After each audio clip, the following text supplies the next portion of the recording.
తెలంగాణ రాజకీయాల్లో కల్వకుంట్ల కవిత కొత్త పార్టీ పేరుపై క్లారిటీ వచ్చింది. తెలంగాణ ప్రజా జాగృతి పేరుతో కొత్త రాజకీయ పార్టీ పేరు రిజిస్ట్రేషన్ కోసం కవిత కేంద్ర ఎన్నికల సంఘానికి దరఖాస్తు చేసుకున్నారు.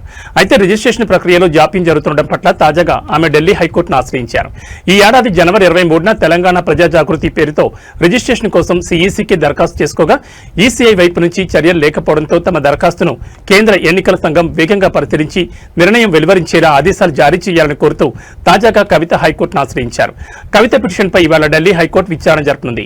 అయితే కవిత చేసిన దరఖాస్తులను పరిశీలించి ఎన్నికల సంఘం అందులో పలు సాంకేతిక లోపాలున్నాయని ఈసీఐ తెలిపింది. ఈ విషయాన్ని కవితకు ఫిబ్రవరి 23నే సమాచారం పంపించామని ఈసీఐ తరపు న్యాయవాది ఫిబ్రవరి 27న విచారణ సందర్భంగా ఢిల్లీ హైకోర్టుకు తెలిపినట్టు సమాచారం. అయితే ఆ రోజు కవిత తరపు ముఖ్య న్యాయవాది ఆసుపత్రిలో ఉన్నందున విచారణను వాయిదా వేయాలని కోరడంతో కేసు మార్చి 19కి వాయిదా పడిందని, ఈ మేరకు ఇవాళ మరోసారి విచారణకు రాబోతున్నట్టు తెలుస్తోంది. బీఆర్ఎస్ లో జరిగిన పరిణామాల అనంతరం సొంత రాజకీయ పార్టీ ఏర్పాటు చేయబోతున్నట్లు ఈ ఏడాది జనవరిలోనే కవిత ప్రకటించారు. ఉగాది నాటికి కొత్త పార్టీ అనౌన్స్ చేస్తారని కూడా స్పష్టం చేశారు. అయితే ఈ మేరకు కసరత్తు జరిగిన రిజిస్ట్రేషన్లో జాప్యం కారణంగా పార్టీ ప్రకటనలో జాప్యం జరిగినట్టు తెలుస్తోంది.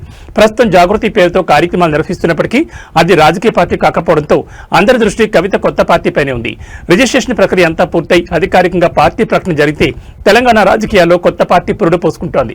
అయితే కవిత ఏర్పాటు చేయబోతున్న పార్టీ పేరుతో తెలంగాణ పేరు ఉండడంతో బీఆర్ఎస్ ను టార్గెట్ గా ఆమె కసరత్తు ఉండబోతుందనే చర్చ జరుగుతోంది.